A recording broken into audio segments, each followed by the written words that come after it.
3 generations. Wow, that's pretty impressive.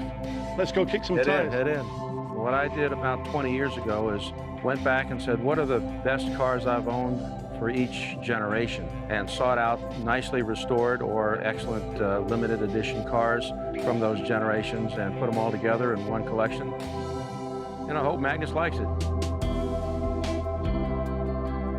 This is my 58 Speedster that I've owned for 24 years. Wow, a 58 Speedster. Yeah. It was actually restored for Olivia Newton-John after she did the movie Grease. You're kidding me. With purple interior. See, this is what I love about Porsche. I talk about the people all the time. Yeah. And how the cars have the stories. Absolutely. And every car has a story. The Olivia Newton-John element's pretty cool. And this one, we ended up with a normal engine that wasn't doing good, and it wasn't the original. So I said, you know what, I'm going to put an SC engine in it. Oh, awesome. Wonderful. About 120 horsepower. That's plenty of horsepower in a car that weighs nothing. Let's say 1,800 pounds. Wow. What do you like about Speedsters? Ah, that open air feeling. I'm a ragtop guy. Oh, okay. You like the wind in your hair? Ah, well, I got some left. Carl likes the Speedsters. I mean, those are pretty awesome cars. He's got quite a few, I think. Carl likes the wind in his hair. You know, to me, the beard always gets in my eyes.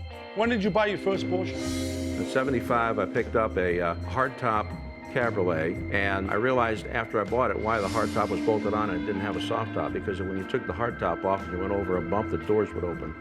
So I figured that was my lesson learner. I learned everything about the car after that. You see, people that show me cars with 500 miles on it, I have no interest in that, because there's no story. Right. Show me a car with 500,000 miles on it, or a car with character and patina that's being driven.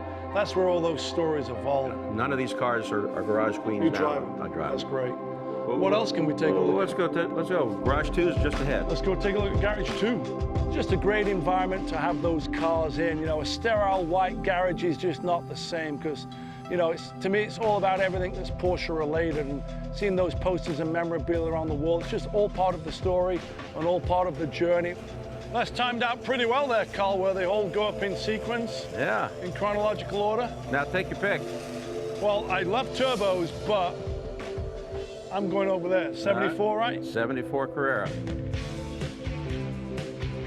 I actually own one. I had a black one. It was number 440. And I actually paid like $7,500 for it about 10 years ago. Because, my goodness, believe it or not, back then this was not necessarily a super desirable car. They still aren't, and yet they're one of the finest driving cars I have. Yeah. And handling is phenomenal. 2,300 pounds, built up from the original 175 horsepower, maybe 200 horsepower. Yeah, maybe on a good day.